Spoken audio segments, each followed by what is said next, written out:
aware that a group of UUs, I've participated on a small scale, have organized music visitation.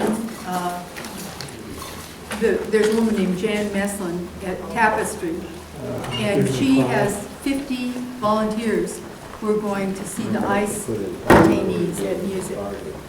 And it's really been a wonderful program. As I say, I've participated in some. So that's a core of people who have first-hand experience. There's a core of people who have first-hand experience with going to music, seeing the facility, interacting with the prisoners, and so on. It's organized by a Unitarian, but I think it's interfaith now. But 50 volunteers is a substantial number of potential cooperators with your program.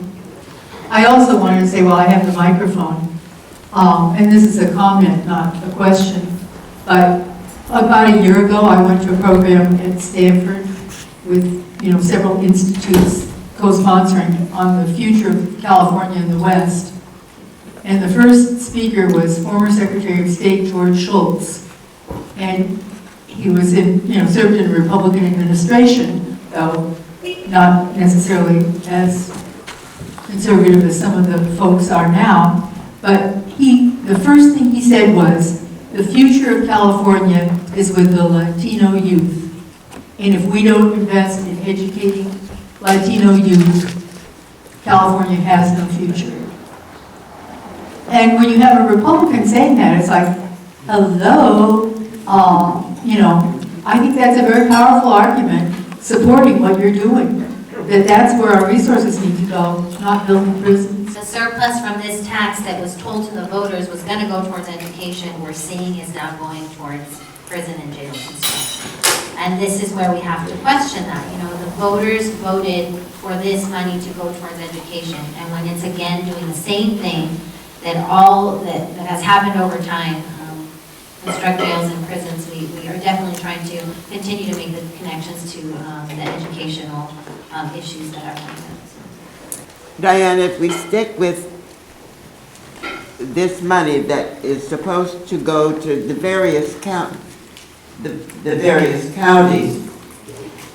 to accompany shifting the people over, can we be specific about what Orange County is doing with that money and what they should be doing with it?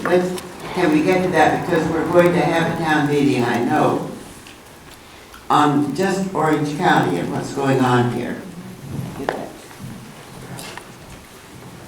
Right now, we're in the process of trying to figure out that particular question. Just to talk to you all about what we're seeing in LA County specifically, we are seeing that this rehabilitative money is going to jail construction and incarceration and not to the services that we're asking for. So what recently happened in LA County was they wanted to contract with an out-of-county facility, and they wanted to use, it was going to cost $11 million a year. They wanted to use $10 million unused from the first year rehabilitative money to fund that jail expansion proposals. So we saw this in LA, we're seeing this in several other counties, the use of rehabilitative money for incarceration as opposed to the alternatives. And we're really going to try to get some more information about where that money is being funneled so that we have the particular pieces that we're saying, okay, this money's going here, we need it to go here in Orange County. So we're working on it. We can get our supervisor, I think, would help us here in Orange County. At least I know that she would listen to us because she is looking for answers like we all are. I think if we could get as much information as possible, that would be something we'd be about ready to act on now. There are two things in the speech that Diana made. I thought I maybe want her to clarify if you all were giving more information. One is she mentioned ICE. If you all could like to clarify what and how we're benefiting from that financially, whether you wanted it or not, we are. The second thing is for her to explain the difference between what women are given in state prisons and what they're not given when they move to our jails. Those are two things that I know she knows. Okay, so some of the issues with ICE holds, basically they're federal immigration holds, and people are being housed in detention centers, but in Orange County jails as well.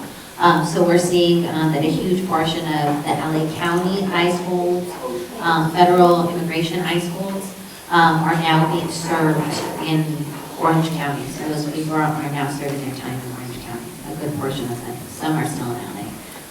But I don't know the exact percentage of how many ICE holds based on like the entire jail population, but that's definitely something I can find out and give you all. But I know it's a good portion of the population in the jails here in Orange County. And then the other thing with the alternative custody program. So ACP, as it's called, the alternative custody program, was passed 2 years ago by Senator Carol Liu. And it actually allowed women that had low-level offenses, that were primary caregivers of their children and serving state prison time, to instead serve their time under community supervision and be reconnected with their child. So this, at the time that it was passed, they said that it would serve 4,000 women. To date, in the state prison population, it has only served 412. And the second portion of the problem is the fact with realignment now happening, and all of these women that are convicted of nonviolent, non-serious, non-sexual crimes now serving their time in county jail, not state prison. This particular piece of legislation does not carry over to county jail. So throughout the state, women that are convicted of nonviolent, non-serious, non-sexual offenses that would have been eligible for this program at the state level are no longer eligible for it. And counties are not prioritizing putting money aside for this family reunification service. So Are they getting the money? they are getting AB 109 money. So that's money that could be used for family reunification, substance abuse, mental health services in the community. Like I was saying, we're seeing that go into corrections and not prioritize these programs that were available to people when they were in prison. So those are the two main issues, and we're working on both fronts, trying to really focus in on expanding it statewide and then creating some sort of county program that would help women and children. I'm curious about the position of Governor Brown, and from what I gather, he seems to be opposing certain measures that would seem to lead to reduction in prison population, and be focusing on maintaining the levels, even if it means housing prisoners out of state and so forth. I wondered if you could give us any information as to at least his stated position and stated grounds for the positions that he's taken in that regard. So, yeah, that has been somewhat very disheartening, actually, because I know that when he took office, many of us were under the impression that he was going to really create some very progressive reforms. But what we have noticed is that his campaigns have received a lot of money from the California Correctional Peace Officers Association. That they're the largest lobby group in Sacramento, basically. And they represent deputies inside of the prisons. He's also getting a huge contribution from private prison industries, which is, now hearing that he wants to expand within the state, which would be within private prisons. And in other states, which is also private prisons, we've noticed that, it's a huge portion of funding that has been given to him and is kind of, we feel is maybe guiding some of his decisions.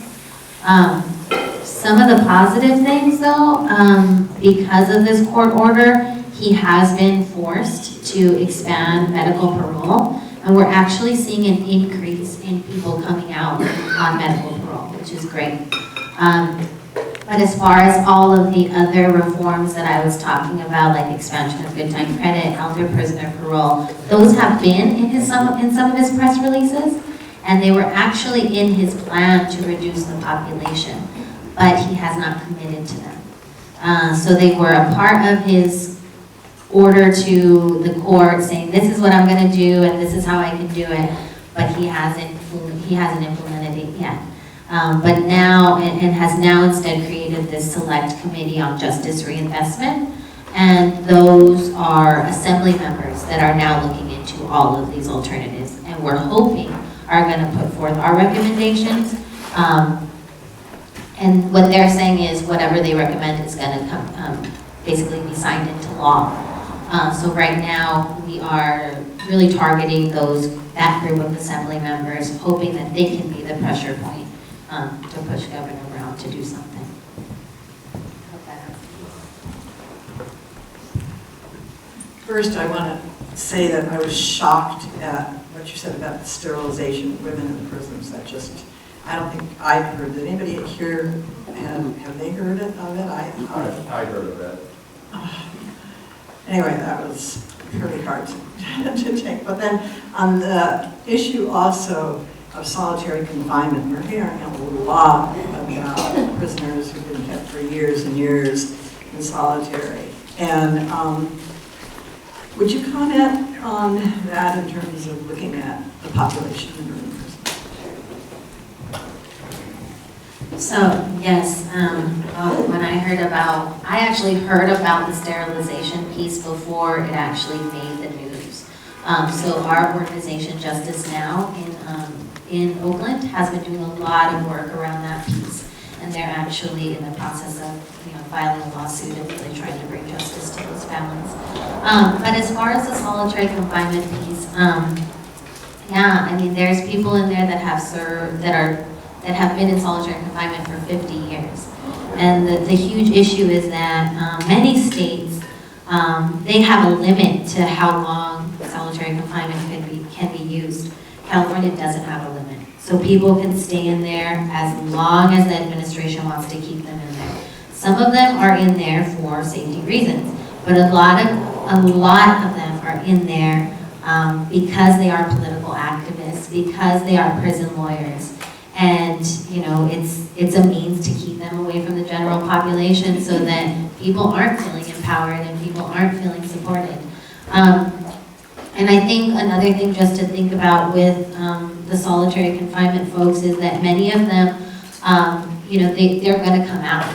And the fact is they keep them in solitary confinement and then they let them out. And how is someone supposed to interact with folks when they've been in a cell for 20, 50 years, So it's not, they've also created this step-down process, but the step-down process is also even ridiculous because in order to get out of solitary confinement, you have to say that you are in a gang. And if you're not, why are you going to say that?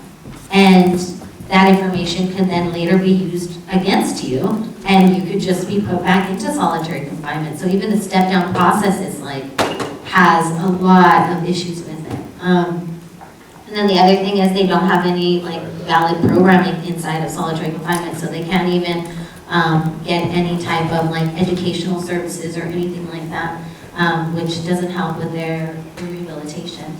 But I think there's just so much great work happening around that. The families that have been organized through California Families to Abolish Solitary Confinement, and then the organizing inside of the prisons has really just amplified the issues that are happening inside. And now what has happened is an assembly member and a senator have actually made it a priority to organize hearings to talk about the issues of solitary confinement. So one of them just passed, and it was really, really interesting. You can probably see it on Cal Channel. And there's going to be another one in Los Angeles, actually. So if you put your name on the list, I'll let you guys know when it happens. But we're trying to get a lot of folks out there just so that they can see what's happening. Could I just ask you the same thing about, in terms of those people who are in solitary, I had heard that a majority of them were gangs. You mentioned gangs, but is that the major population of them in solitary that have been in gangs, and that's why they don't want to remain?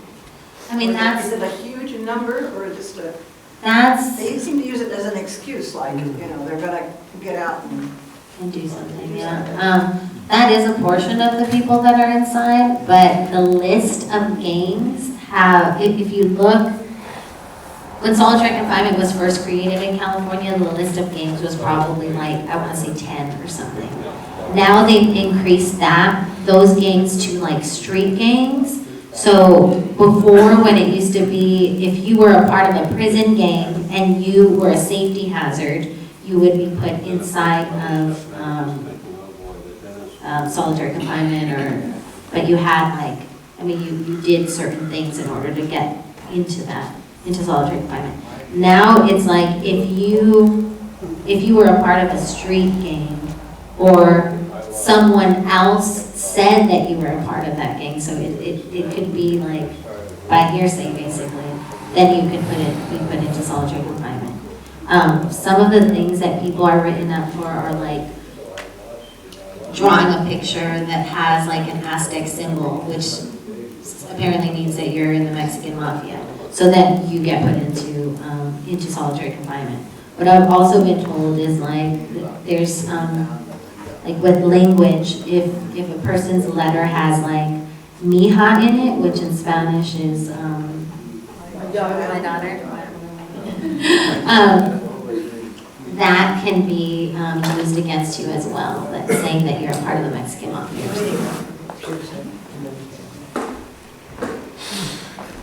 Thank you. I wonder if you could talk just a little bit about the effect of the 3 strikes law upon the overcrowding situation. I mean, the 3 strikes law has just drastically increased the population inside of the jail system. It's not only because there's a huge portion of people serving life sentences due to the 3 strikes law, but on your second strike, many times your time is increased as well. So then that is also contributing to the prison overcrowding issue because people are serving more time on their second strike as well. The other issue with the population of strikers is the fact that they only receive a very limited amount of good time credit. So good time credit is given if you're participating in any type of educational program, substance abuse program, mental health program, something that you're showing that you're rehabilitating yourself. And for that, your time gets decreased, minimally, but it gets decreased.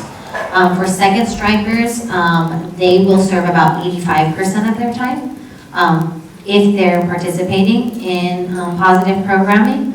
For third strikers, they can never receive good time credit. So even if they're participating in positive programming, even if they're trying to rehabilitate themselves, they'll never get their time decreased. So that's also contributing, the 3 strikes is contributing to the excess of people inside there because of this particular issue.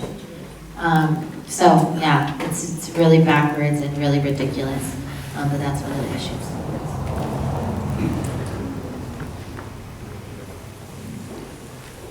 I wonder if you could comment on what percentage of the prison population is for nonviolent and maybe drug-related,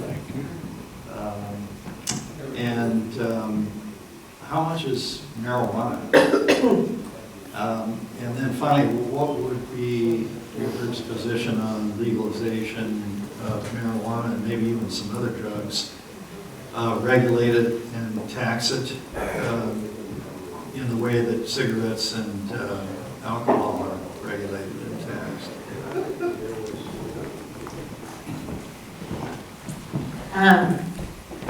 So as far as how many people are serving sentences because of drug crimes in the prison system, so I don't have the percentage on me right now, but it's a lot less given that realignment has been implemented. But now we know that in the county jails, there's about 54% usually in county jails that are serving time for simple possession or for some sort of drug offense. So this is in county jails, so I'm assuming it was about that much in the state prisons before realignment was implemented. The second thing, marijuana. Simple possession of marijuana is still being tried harshly in communities of color and poverty-stricken communities. a lot of people are getting incarcerated in the county jails for simple possession of marijuana. Even though it's, in many counties, it's considered an infraction now. So like in Los Angeles County, it's an infraction if you have like a bit for personal use. But it also depends on like what law enforcement is pulling you over, and what you look like, and maybe where you're living and where you're pulled over. So it ranges. But when we've talked to, I know that we visited the LA County jails, and when we talked to some folks in there, they told us they were in there for possessing marijuana, some of them. So that's still a huge issue. And then as far as like legalization and stuff, we haven't really, I feel like we would want to legalize marijuana. We don't focus primarily on drug policy, but we did support Prop 19 when that came up a few years ago. And as far as legalization of other substances, I'm sure we would be interested in like thinking through that. And I did work for the Drug Policy Alliance before, and we definitely supported that. So personally, I do, and I think it's because of the drug war that has led to a lot of like a mass incarceration of our people, like we know. A question about the ICE holds. My understanding was that it was supposed to be for people who committed something violent, and then they were holding them for ICE afterwards. But then I heard many cases where it wasn't for violent people, it was for just anybody that got caught up in some kind of roundup. So I thought the legislature had just changed the law with something about that. Is that true? And who are the people in these ICE holds? So really briefly, what we're seeing now, especially with undocumented communities, is something called secure communities. And this program has come about within the last few years where it's tied into part of the Obama administration's way of trying to find some sort of middle ground with the Republican Party to pass immigration reform. Secure Communities focuses on going out and pursuing or prosecuting, violent offenders, violent crimes, sex crimes, etc. That was a target to go ahead and deport these people. What we're seeing is that a lot of people in every state across the nation are being pulled over for something as simple as a busted taillight. They figure out that you're not documented or that you don't have, papers or legal standing as a citizen in this country. They take you into places like, what's that prison in, across from the block in Orange? Yeah, just different correction centers, facilities, and they're starting to hold them in there for long periods of time until they deport them. So what we're seeing is families are being torn apart by this, and a majority of the people that are being deported or held in these detention centers are not violent offenders. They are just people on their way to work, people who have never had so much as a traffic infraction, and they're being held indefinitely or being sent over. It's all part of the prison industrial complex where they continue funneling these people in when deporting them as well, so they have no sense of, really being able to fight for legal standing, even if they have children here that are under 18 years of age. And so it is very devastating, and it is tearing families apart in a very big way. And a big issue that we're encountering now is with Janet Napolitano taking over as the president of the UC system. She's deported over 2 million people as the head Department of Homeland Security. We have a lot of undocumented students who are able to pursue a higher education through the DREAM Act and other forms of their own, financial, just struggling to be there in a place where they can pursue a higher education, pursue their dreams, and be, outstanding citizens in our community. It's creating an environment of tension and an environment of anxiety for these students at the university level who are being impacted by ICE, Immigration, Customs Enforcement, secure communities who come in and strip them from their parents or other loved ones. And we're trying to figure out a way to really organize against her and make our voices known that we don't want her on our campuses. I hear what you're saying, but do you have reason other than her history that she has the idea that she's going to crack down on students? She has a different portfolio now. I think a big problem with that is just her presence there. It is an environment of higher learning, and what she stands for and her history is not something that the students agree with, and that she has no education, or not no education, but no background in education to lead a system like the University of California is something that is very concerning to students across the state. And sorry, to address your question, like I said before, just to reiterate, a majority of the people that are being held in these detention centers are not violent offenders whatsoever. I think it was like over 80% of them are just minor infractions. They're just caught at the wrong time. There's a good documentary, a frontline documentary from PBS that addresses this issue. And it just goes into secure communities. You can certainly Google it and just go on PBS's website and do the frontline search, and it'll tell you more about what's happening. Well, just to follow up, that's okay. Didn't the legislature just pass a change to how we relate with the feds on secure communities? I thought that was one part of the last 3 or 4 months. Didn't something happen? Not to my knowledge.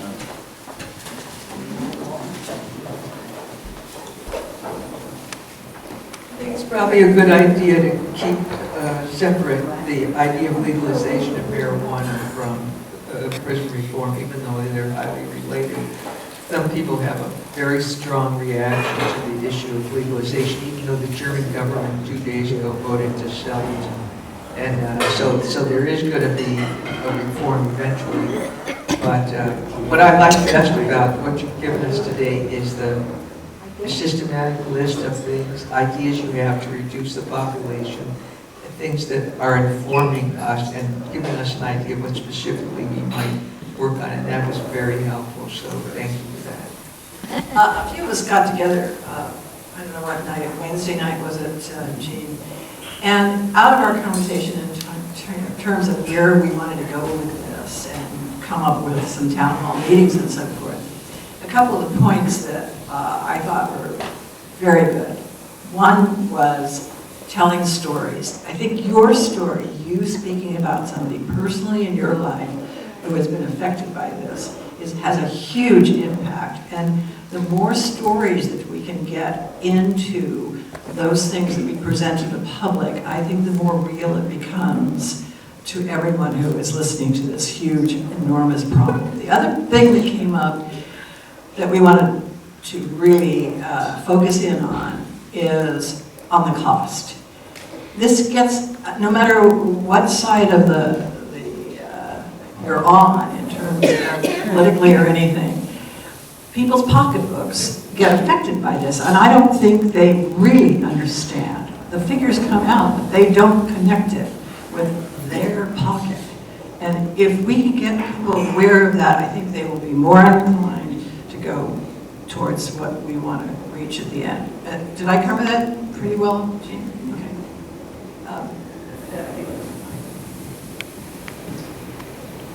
Yeah, we've been watching what's going on at the federal level. In particular, one of the Republican leaders, Rand Paul, has been speaking out from a cost basis of what's going on with incarceration. It's going to be very interesting to watch him combined with a brand new senator, Cory Booker. And I believe that a lot of the challenge that you have on things is you need things from the top down and from the bottom up. What you're doing is from the bottom up. The biggest thing that can happen, though, that can be helping is having things from the top down, driven by the U.S. senators into federal law, which then would permeate down into local law enforcement. Thoughts on that? Wow. I mean, I think I totally agree with you that we need force and pressure from both sides. And I think that certain information coming down from the federal level is helpful, and has been helpful in other states. But it hasn't helped in California. You know, recently Holder said drug possession shouldn't be a felony. And then a month ago, we had SB 649, a wobbler bill. Possession could be tried as a misdemeanor or a felony based on whatever court was seeing the case. And Governor Brown vetoed it after it made it past all of the houses. You know, I worked on the bill before that, SB 1506, which was basically simple possession will be tried as a misdemeanor, not a felony. And now this watered down proposal came up, SB 649, as a wobbler, and it still didn't pass. So as much as I think it is helpful, because I think we could use Holder's comments as a basis to push forward the work that we're doing and get this passed, hopefully very soon, because this is impacting the county jails that we're talking about. I think it's going to take, as much as it's taking it, a good portion from the top down will help our argument. We need it from the bottom up. Like, we need the community at the senators' offices, at the assembly members' offices, making them accountable for what they're not doing. Or the governor's office, making him accountable for what he's not doing. So I appreciate the top-down mentality, but I think we need you all, you know. Yeah. The real question always becomes, and what can we do to help? I mean, you know, fundamentally, you've given us a lot of information, Yeah. but what can we do to help? I think that continuous pressure, I mean, you know, the campaign that I briefly talked about that happened in 3 weeks, we literally had thousands of people call the governor's office, send emails to the governor's office, and also contact Steinberg, which ended up moving towards the negotiations that had to happen. And I think it's going to, you know, take a continuous amount of that effort at every particular point that we need that pressure. And if you're on the list, I will definitely let you know when those points are. Are you on Facebook also? Yes, we're on Facebook, yeah. So just to comment on what we could do next, and what you had mentioned before, I'm Jennifer Alvarez, who Diana was mentioning before, and I'm working with Diana and Carol on seeing what it is as community members, what we want. Like the way you had town halls, that's perfect. We want to see how we can come together as a community from different organizations, different perspectives on where we see this money could be better used for alternatives to incarceration. And so I would definitely, if any of you would like to be a part of more forums or discussions like this, we want to organize those meetings and see what next steps are we going to do. Are we going to be emailing in? Are we going to be calling in? In December, I believe, Orange County is supposed to be going to Sacramento to present the proposal for the jail expansion in Mosaic. So it would be perfect to be able to get members from different organizations, different communities across Orange County to come and tell their personal story. Because as far as me, I'm a student at UC Irvine, but it wasn't easy for me to get there. A lot of my peers, we don't have enough resources in our school to get us to higher education. And looking at how they'd rather expand this jail in Orange County shows that they'd rather have more prison beds available than an opportunity for people from my community to be able to get to higher education. And so it's a struggle. Not everyone has two parents or parents that can support them and guide them to having maybe doing after school programs. Sometimes there's other things distracting you, and so we need more resources in our communities to keep our youth engaged. And even our education, these are estimated numbers, but we spend $50,000 a year per prisoner and only $8,000 a year per student. So you can see where the priorities are at for our state, and I think we just need to use these numbers and facts and use our personal stories to really show that as a constituent, these are alternatives that I support that would better serve my community than building a new jail in my community. This is, I think, what we are this is our hope in the town meetings that we are planning to have here. And we need a lot of help in getting them organized. Our idea was we want our legislators involved. I'd rather have them listening than speaking. Exactly. And that's kind of a hard thing to arrange. But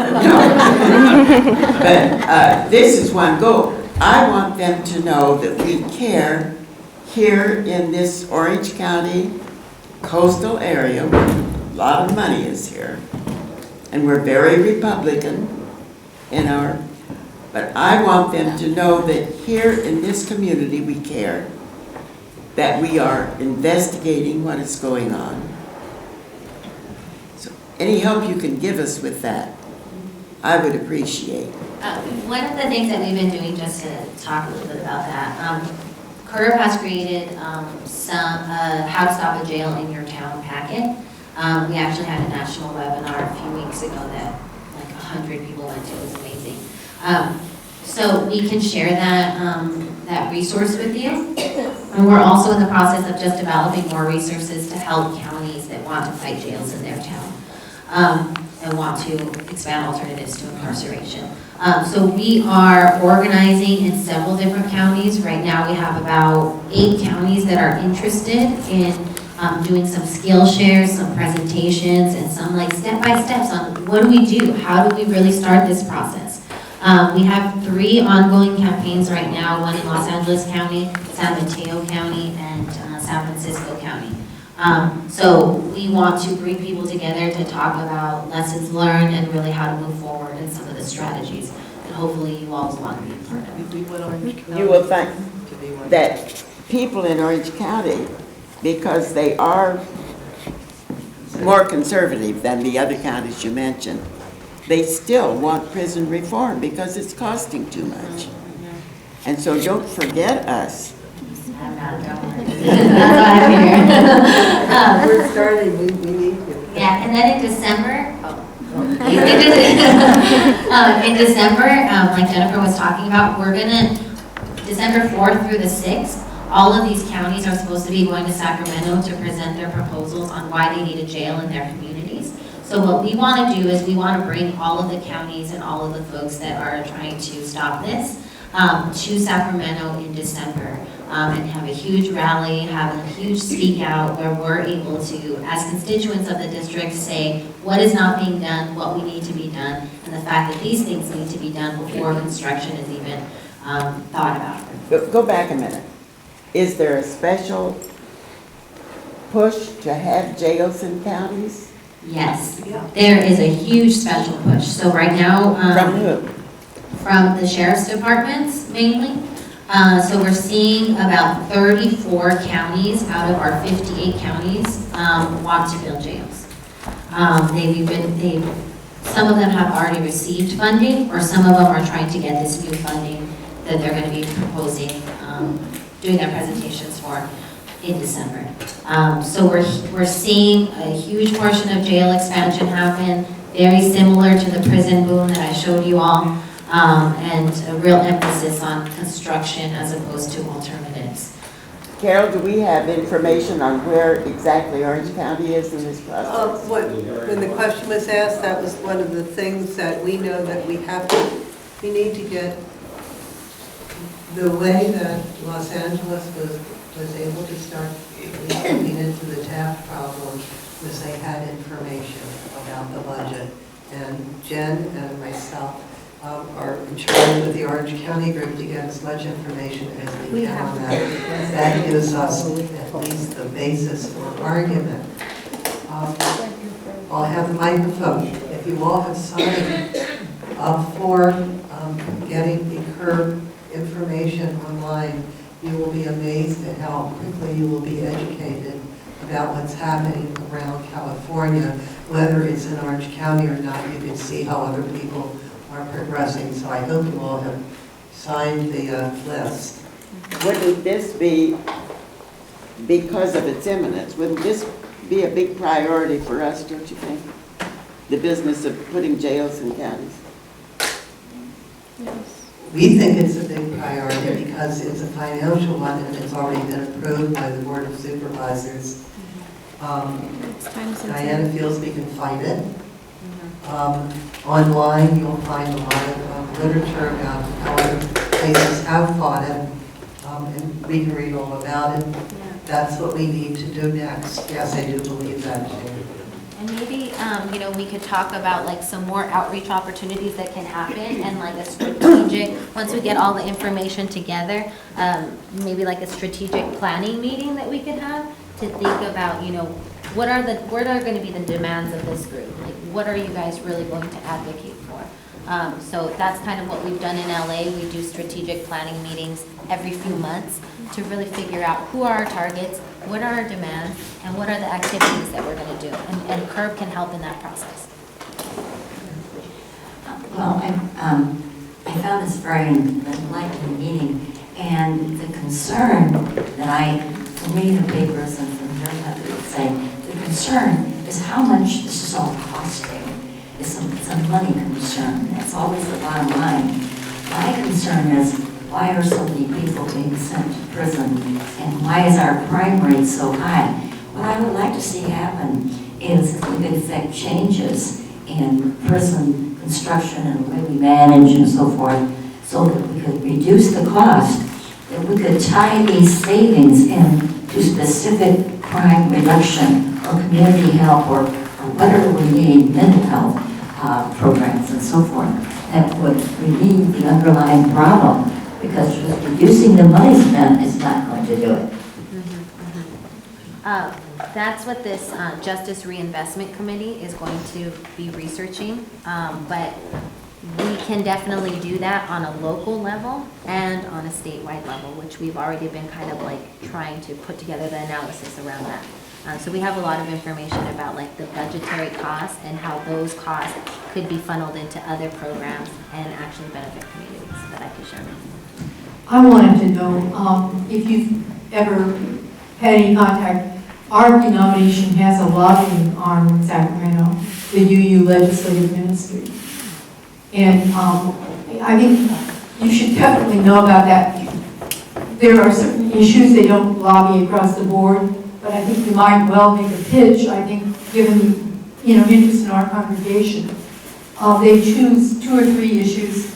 Last year, the human right to clean water was an issue, and they really worked to get a bill through, and they did. Gay marriage has been another issue. But not only has our denomination lobbied effectively, but they have experience in building interfaith coalitions around social justice issues. So that's a real resource for you. It's a UU Legislative Ministry. And right now, the man who's in charge of it is a man named Evan Junker, Junker, EVAN, Junker.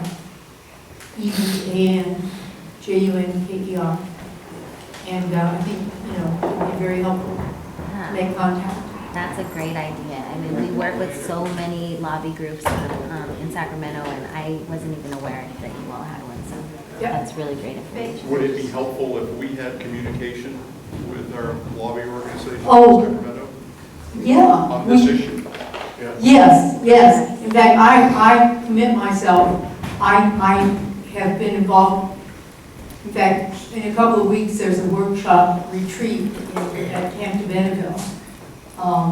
And I will go home and write to Evan and say that our congregation had this conversation and that there was great interest in seeing this made a priority. Can I say that? Is that fair to say that's the sense of the meeting? Does anybody have any dissent from that? I will be very happy to communicate that to them. Great. Thank you. Thank you.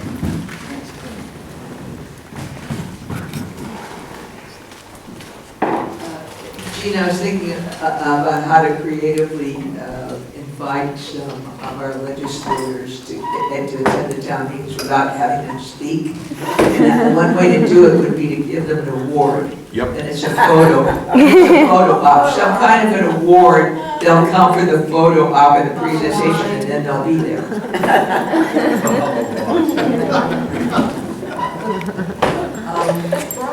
One thought that came up also in the meeting the other night is that if we don't want something, sometime we need to know what we do want. And that perhaps we should listen to or maybe get to speak to us some counties that have successfully used the AB 109 money, how they've used it successfully, and not just added jail beds. So if that is something that you'd be interested in, that might be a thought to pass on to Jane too. I'm going to tag on to what Lena said. In terms of interfaith groups, I don't know how much you're working with interfaith groups. You are? Yeah. Okay. How, because I know here in Laguna Beach, we've got about 9 very strong churches that are very social minded, and we meet regularly. I'm on that group. So how do you work through the faith groups that, just by word of mouth? Or? Yeah, I mean, we do a lot of presentations to the faith groups, and then we also have connected them to our legislative work as well. So we work with Progressive Christians Uniting, PICO, CLUE, those are like statewide advocacy groups, but we do have a really strong connection with them, and they help in our lobbying efforts locally and statewide. Thank you.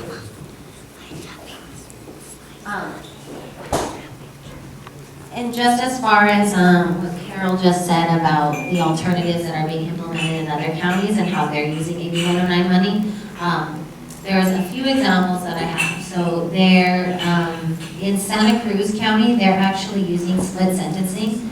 And throughout the state, just to let you all know, crime and violent crime has actually decreased. So there's several studies that I can share with you all that have shown that crime is decreasing in California and throughout the nation.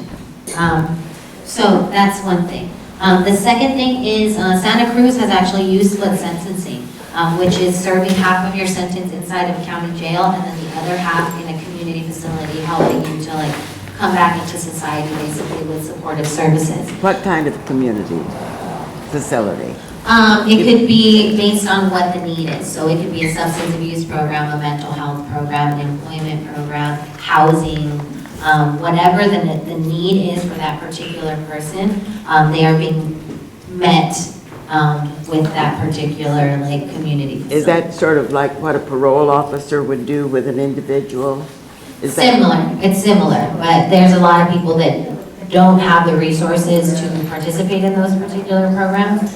So sometimes parole officers will like give you classes and stuff that you can go to. These are actual like live-in facilities sometimes, or classes if that's what's needed for a person. But it's half of the time in jail, half of the time in some sort of program. Let me ask you, I know I'm naive about this, but in the film, something that really hit me was the idea that are policemen rewarded for the number of tickets or arrests they make? Yes. How? Numbers. I mean, it's I actually ran into that. I got caught in a speed trap. I got caught in a speed trap, and it was simply I was given a ticket to supplement the money that a small town made. It was at the end of a month, and they get bonuses at the end of the month. I looked into it after it happened to me, and I could not believe it. And actually, just yesterday, I got a parking ticket that is very arguable, and that's I actually got that in Laguna Beach. They're very much happy to give small parking tickets like that, and if they get bonuses, the meter maids get bonuses for it. Well, then it went on then, and one of the reasons our major crime is down is because it's more difficult to handle major crime, and so they're concentrating on possession tickets. Is that true? Yeah. I mean, and you I can don't like to see, hear that. even the ticket prices have gone up. So what used to be like a $60 parking ticket is now like $100, $120 sometimes. And you also get overtime because with the plethora of tickets you've given out, you need to spend overtime to write up all the reports that are required. That's one of the things that Bill was illustrating as well. I know. Maybe we better invite our police chief. Do Or that too. Jason. Give that back to her. We got Yeah, it's late, but I'd like to, between the film and today, the racial factor is so clear, it's just, you can't escape it. And so my real question is, who's really behind this? And can we confront them? I know it's complex. I know it involves lawyers, construction people, the whole 9 yards. But I think it's a great opportunity, if we could grow this bigger, to get it to be a multiracial thing, where all the people of California, whatever color you are, stand united against this. And I think that's really probably the only way. Because now these players seem to be able to do their thing in somewhat secrecy, and they just keep it going, and they promote the stuff they do politically. And, a lot of people do things because they really don't understand it, not that they're that bad, although there are some bad people. But, because I think at this level, that they just keep getting away with it. And that's what people will do, because this is about money. That's the bottom line. It's about money and who wants to share and who doesn't want to share. And the people in charge don't want to share. Even though they lose presidential elections, they still win. I think that is definitely an issue, and I think, sometimes it's hard for people to continue with this movement and this work because that is a reality. This is yours. But I think we also need to focus on how many things have, positively been impacted, and not to let that deter us from continuing the fight. Oh, no. What I'm suggesting is to get more people involved. Yeah, that's what we need to do. Because I was involved in a group in Maryland, and it was in Prince George's County, a huge Washington suburb, and newly expanded African-American neighborhood, and the school board got completely out of hand. And it was a coalition of 60 churches that took them on. And we were able to put 800 people in front of cameras at the drop of a hat. That's, you have to meet power with power. And their bottom line is votes. I did one. That's really all they count. So if you can present yourself as a real voting bloc that makes a difference, that can get them out of office, then they'll listen. I'm not saying what you're doing is not great, it's beautiful. It's absolutely beautiful. But I just think an evil like this, if confronted on the scale it deserves, can crumble down. Yeah, and I definitely think we need to... Of course, I'm an idealist. No, I totally agree with you, and I think the more people we have engaged in this fight, the better and the easier it'll be for us, and the sweeter our victories will be, I think.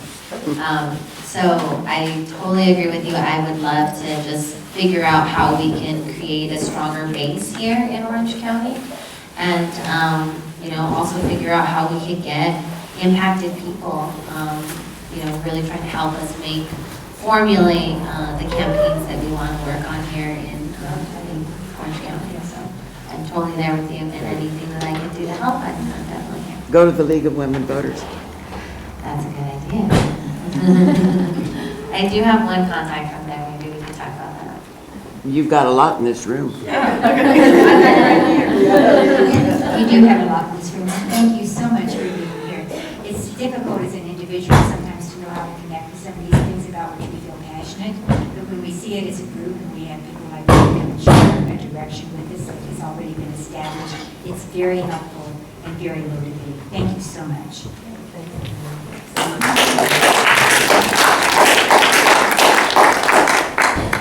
Thank you guys for having me.